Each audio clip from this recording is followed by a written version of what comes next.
Hello everybody, I'm Ajit K. Mishra. I'm here with another session. This module is on writing skills. While we are still talking about winning communication skills, in this module I'll be walking you through the world of writing and the associated challenges that we encounter when we enter the world of writing and the benefits that we can derive when we encounter and we negotiate the writing challenges well. So I'll be talking about 4 such writing strategies so that you get an idea of what writing strategies are all about and how those writing strategies can actually be improved when it comes to our writing skills and strategies. The first writing strategy, which is quite important, is the use of simpler words and phrases. Most often it occurs to us that we have to use words and phrases that are heavily loaded and that are difficult by nature. The reason is most of us think that if we use loaded words, difficult words, that will add to our credibility among the readers. But that is not the case. Loaded words, difficult words do not necessarily add to our credibility, because writing as a medium of communication has the same objective as all other mediums of communication have, because it is all about communicating a message clearly to the other end, to the receiver of the message. So if I want the receiver of my message to understand what I mean, then I must use simpler words and phrases which can easily be understood by the receiver of my message. And it will not lead to any restless struggle for meaning, or it will not lead to any misplaced meanings either. So it's always a good idea to use simpler words and phrases in writing, because if we do not use simpler words and phrases, that will lead to problems for our readers, and we have to be sensible and sensitive towards the needs of our readers. I'll cite a few examples to tell you how we can think of using a simpler expression for a complex word, and then you can think of such expressions, and then you can also think of using such simpler words and phrases in your writing so that you can be assured of the proper delivery of your message through your writing. So, for example, if I say utilize, there is a simpler word that can easily substitute utilize: use. So instead of saying heretofore, I can always say until now. Instead of saying a great number of, I can always say many. Not only X, but also Y. I can simply say X and Y. So these are some of the examples that tell us that in the place of some complex expressions or difficult expressions, especially when it comes to words and phrases, we can always find simpler words and phrases that can simplify the meaning, that can deliver the meaning in a very simplified manner and easy to understand manner. So that is the idea. So that is strategy number 1. You can think of using simple words and phrases in your writing. Do not be under the illusion that if you use tough, difficult words in your writings, you're going to win the respect of the readers. That will not happen. Rather, the readers will end up cursing the writer for using such difficult and complex words. So the second strategy is to look for negatives. There are occasions when in our writings we use a lot of negatives and we do not realize that we have used a lot of negatives. It's never a good idea to use several negatives in writing. For example, you're writing a letter, a short document, and if you end up using several negatives in that document, the very message it will convey to the readers is that you believe more in negatives than in positives. So it's never a good idea to use so many negatives. So always be on the lookout for negatives in your writing. So I'll give you a few examples which you can consider and see how the negatives can actually be turned into positives and the expressions can be made better. So for example, he's going nowhere. So when somebody says he's not going nowhere, so there is a use of double negatives in this statement. He's not going nowhere. So there's no need to use double negatives to mean one positive. Instead of using double negatives, he's not going nowhere. That means he's going somewhere. So you either say he's going somewhere, or if you mean to say that that person is going nowhere, you can simply say the person is not going anywhere or the person is going nowhere. So there is no need to use double negatives because double negatives actually alter the meaning. So for example, I haven't barely started to think about my exam. So haven't and barely are negatives. So there is no need to use double negatives here. So one can always say I haven't started to think about my exams. Or I have barely started to think about my exams. So there is no need to go for double negatives. Then I can't find my keys nowhere. So can't and nowhere are negatives, double negatives again. So I can find my keys nowhere or I can find my keys anywhere.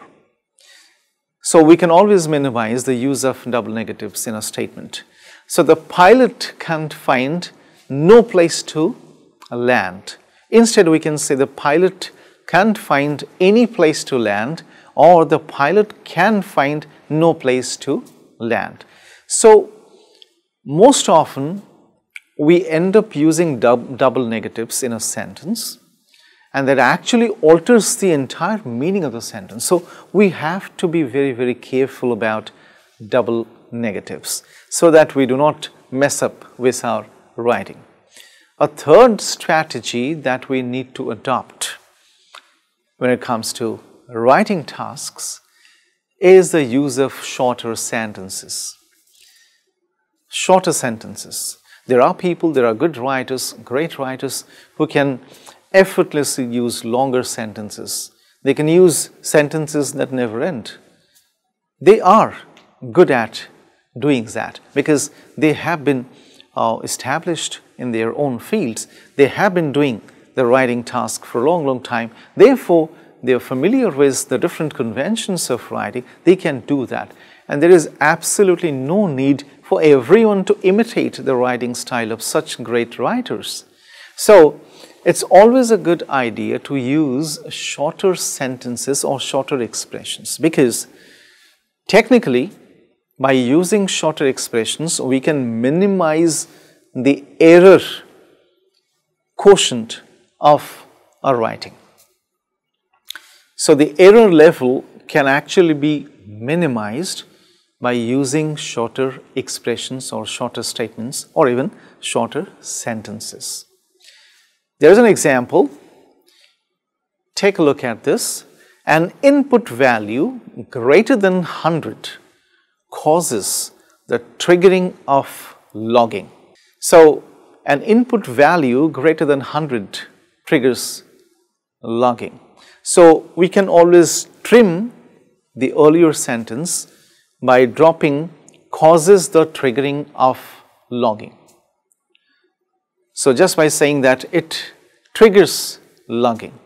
Similarly, look at this statement. This design document provides a detailed description of Project Teddy Walk. Instead, we can always say this design document describes Project Teddy Walk. Why should I write gives or provides a detailed description of this and that? Instead, I can simply write it describes. So, what does something do by giving a detailed description of something? So, whenever somebody or something gives a detailed description of something, that means it is describing something. So, simple, we can always use describes. The fourth writing strategy that we need to follow or to adopt while writing is this. We need to read what we write. That means after we have done writing, there are various types of writing. For example, starting with free writing, where we just go on writing whatever occurs to us. That's very, very important, because if somebody stops oneself from free writing, the person may not be able to write at all, because free writing is one thing that makes you write whatever comes to your mind, and just putting on a piece of paper whatever idea is striking your mind. So free writing is a very important activity. Thereafter, you can think, you can give it a structure, you can find the better words to replace the words that you have used in the document, and thereafter you can think of tightening the document, you can think of improving the document in various ways. Of course, these are some of the things that we all need to do. There are people who do not think about or do not look at their own writings. They just finish writing and then send it promptly or send it out. That's not a good idea. It's always a good idea to take some time to read one's own writing, so that you come to terms with the bloopers, the blunders, the mistakes or the errors, so that before you send the document out, you can always correct the errors, because once your document is sent, you can't land there and say that, no, I want to correct these errors and thereafter I'll submit the document. That's not a possibility. So it's always a good idea to read what you write. But the question is, why should we read what we write? What is the use? What are the benefits of reading what we write? The first benefit of reading what we write is to identify grammar mistakes. For example, there are occasions when people may write they goes and she go. Such grammatical errors can also happen.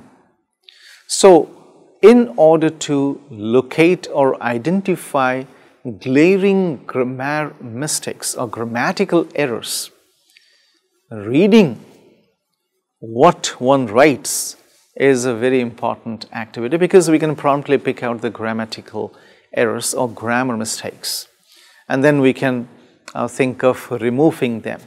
These days we have several softwares, several aids, technological aids that help us remove grammatical errors or grammar mistakes. But then, while you depend on those softwares, always keep your senses open, because no software can give you a complete assistance when it comes to identifying and correcting grammar mistakes. The second benefit of reading what we write is to identify misspellings and typos or typographical errors. So whenever we type, there is every possibility, every likelihood that we miss certain things. It can be a punctuation mark, and that will create havoc.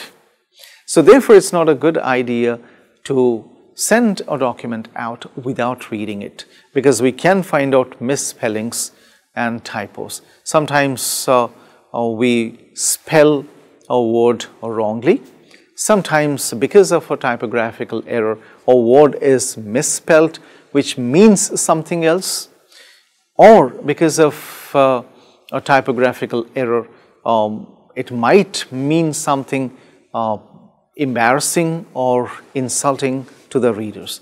So that there is no conflict between the reader and the writer, we take care of misspellings and typos.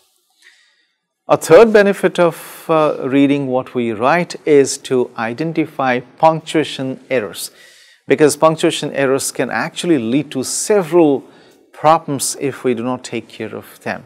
For example, if somebody is writing about one's hobbies, and if somebody has written cooking, then dogs, and there is no punctuation mark between cooking and dogs, it will mean that you love cooking dogs. So there has to be a comma between cooking and dogs, so that you keep them separate and you do not pose any danger to dogs. So, and then there are certain word omissions and wrong words that we do not actually intend to use, but we end up using them, and as a result of which it leads to misunderstandings. So we may omit a word, or we may insert a wrong word that might lead to misunderstandings. So we need to take care of all these things. So these are the 4 writing strategies that we all need to take care of if we want our writing to be powerful, to be impressive, to be effective, and to be winning. So that's all for this session.